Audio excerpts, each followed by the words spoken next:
छत्तीसगढ़ का सुकमा जिला, जो पहले सबसे खूंखार नक्सलियों के लिए जाना जाता था, मोस्ट वांटेड नक्सल लीडर्स माड़वी, हिडमा, बारसिदेवा, पापाराव सुकमा से ही निकले थे। कभी पुलिस और प्रशासन की पकड़ से कोसों दूर रहने वाले नक्सली छापामार युद्ध के जरिए जानमाल का बड़ा नुकसान पहुंचाते थे, लेकिन पुलिस और पैरामिलिट्री फोर्स के आपसी समन्वय और कुशल रणनीति ने नक्सलवाद को जड़ से उखाड़ फेंका। सुकमा एसपी किरण चौहान से भारत एक्सप्रेस ने खास बातचीत की है। 31 मार्च 2026 ये तारीख इतिहास में दर्ज हो जाएगी, क्योंकि एक डेडलाइन तय की गई थी कि माओवाद बस्तर से समाप्त होगा और लक्ष्य के बिल्कुल करीब पहुंच गई केंद्र सरकार, राज्य सरकार, जो हमारी फोर्सेज हैं, छत्तीसगढ़ पुलिस है। हमारे साथ एसपी सुकमा किरण चौहान जी हैं। सर, एक सबसे पहले तो बधाई आप लोगों को, एक बहुत बड़ा अचीवमेंट था। हमको तो लगता था कि सपने जैसा है जब ये घोषणा हुई। कैसे आप लोगों ने अचीव किया? मैं सबसे पहले ये बताना चाहता हूँ कि जो पुनर्वास हुआ है, इसके साथ सुकमा जिले में जो हथियारधारित नक्सलवाद था वो समाप्त हो चुका है। इसकी वो जो मेहनत है, मतलब लगातार जो जवानों ने जो मेहनत की है, जवान जो शहादत जो जवानों की हुई है, उनकी वजह से ये संभव हो पाया है। आप देखते हैं कि पिछले 2 सालों से लगातार अंदरूनी क्षेत्र में, जैसे जो हिडमा का PLJ बटालियन 1 क्षेत्र जिसको माना जाता था, वहाँ 30 से ज़्यादा कैंप सुरक्षा बल, जिसमें जिला पुलिस बल, DRG, CRPF, कोबरा, STF, उन्होंने दिन रात मेहनत करके वहाँ कैंप लगाए। उसके बाद वहाँ अभियान संचालित किए गए। इन अभियानों में लगभग 90 से ज़्यादा नक्सली मारे गए। सुकमा जिले में की बात कर रहा हूँ मैं। लगभग 600 से ज़्यादा नक्सलियों का गिरफ्तारी हो चुकी है और लगभग 800 से ज़्यादा नक्सलियों ने पुनर्वास किया है। ये जो एक अच्छी स्ट्रैटेजी बनाई गई, इसी वजह से सुकमा जिले में आज शांति प्रस्तापित हो पाई है। जी, बड़े बड़े नाम थे यहाँ, हिडमा यहाँ था, पापाराव यहाँ था, अभी आप बता भी रहे थे। तो ये इनको तो लोगों ने देखा ही नहीं था, इनको तो भूत माना जाता था, गायब हो जाते थे हमले करके। कैसे आप लोग की पकड़ में आ गए? जैसे आपको पता है कि सुकमा जिले में बटालियन 1 की निर्मित हुई थी। कंपनी नंबर 3 और 8 जो नक्सलियों की थी, उसको मिला के ये बटालियन फॉर्म हुई। इसमें जैसे आपने बताया कि माड़वी, हिडमा, बारसिदेवा, सोड़ीकेशा, उसके अलावा पापाराव जैसे नक्सली इसमें थे। लेकिन जो स्ट्रैटेजी इनके खिलाफ बनाई गई, ये एक बहुत सोच समझ के बनाई गई। सबसे पहले इनके जो आधारभूत इलाके थे, वहाँ काफ़ी ज़्यादा संख्या में कैंप खोले गए। सुकमा और बीजापुर का जो सीमावर्ती क्षेत्र था, वहाँ लगभग हमने पिछले 2 साल में 30 साल से ज़्यादा कैंप खोले हैं।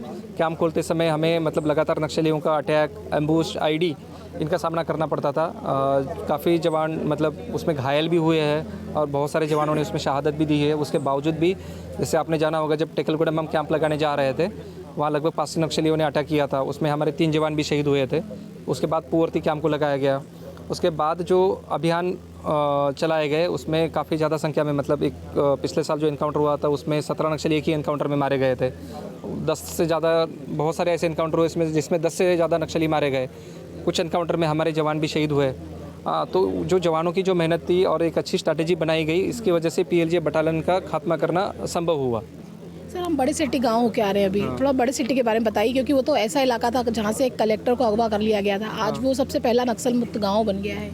जैसे आप जानते हैं कि बड़ी सिटी जो गांव है, दरबा डिवीज़न जो नक्सलियों का ऑपरेट करता था, उसके अंतर्गत आता था। जैसे आपने बताया, 2012 में तत्कालीन कलेक्टर अलेक्स पॉल मेनन, उनका किडनैपिंग वहीं से हुआ था। उसके अलावा नक्सलियों ने वहाँ जो स्कूल और हेल्थ फैसिलिटीज़ थी, उसकी तोड़फोड़ की थी। वहाँ नक्सली मीटिंग करते थे, रिक्रूटमेंट करते थे। उसके अलावा जब भी जवान वहाँ गश्त के लिए जाते थे, उन पर हमला करते थे। काफ़ी जवानों की शहादत उसी इलाके में हुई है। लेकिन 2020 में सबसे पहले वहाँ कैंप की स्थापना की गई। सबसे पहले वहाँ छत्तीसगढ़ सुरक्षा बल वहाँ रहते थे और पिछले साल वहाँ CRPF को उस कैंप को दिया गया। कैंप प्रस्तापित होने के बाद उस क्षेत्र में जो अभियान चलाए गए, उसकी वजह से वहाँ शांति प्रस्तापित हुई। शांति प्रस्तापित होने के बाद वहाँ जो गांव में से सरपंच पटेल है, उनसे बात करके उस गांव के जो नक्सली थे, उनको समझाया गया कि आप पुनर्वास कीजिए। और उस गाँव के लगभग 12 नक्सलियों ने पिछले साल पुनर्वास किया। उसके बाद उनको छत्तीसगढ़ शासन की जो पुनर्वास नीति है, उसको नक्सल सदस्य मुक्त पंचायत करके, छत्तीसगढ़ का पहला नक्सल सदस्य मुक्त पंचायत करके घोषित किया। और लगभग 1 करोड़ की राशि छत्तीसगढ़ शासन द्वारा उस गांव को दी गई। उसी की वजह से उस गांव में जो काफ़ी डेवलपमेंट वर्क आपने देखा होगा, वो अभी चल रहे हैं। वहाँ जो नक्सलियों ने वहाँ जो हेल्थ और स्कूल फैसिलिटीज़ को तोड़ा था, उसके बाद आज वहाँ नया स्कूल बन रहा है, नया PSC वहाँ बन रहा है, और ये काफ़ी खुशी की बात है हमारे लिए। बहुत बहुत धन्यवाद सर आपका, और पुनः शुभकामनाएं। हमारे साथ एसपी सुकमा किरण चौहान जी थे। जिन्होंने बहुत विस्तार से बताया कि किस तरह से रणनीति के तहत एक सफलता अर्जित की छत्तीसगढ़ पुलिस ने और भी पैरामिलिट्री फोर्सेस के सहयोग से और बस्तर को नक्सलवाद मुक्त कराने का रास्ता प्रशस्त किया। आज यहाँ 2 महिला कैडर ने आत्मसमर्पण किया है और उसके साथ ही सुकमा में पूर्णतः नक्सल मुक्त ये इलाका घोषित हो चुका है। तो ये एक बहुत महत्वपूर्ण उपलब्धि छत्तीसगढ़ पुलिस की भी और जो पैरामिलिट्री फोर्स डिप्लॉयड थी बस्तर में उनकी भी एक बहुत ही महत्वपूर्ण उपलब्धि के रूप में इसे देखा जा रहा है। कैमरामैन अशोक के साथ प्रियंका कौशल, भारत एक्सप्रेस, सुकमा।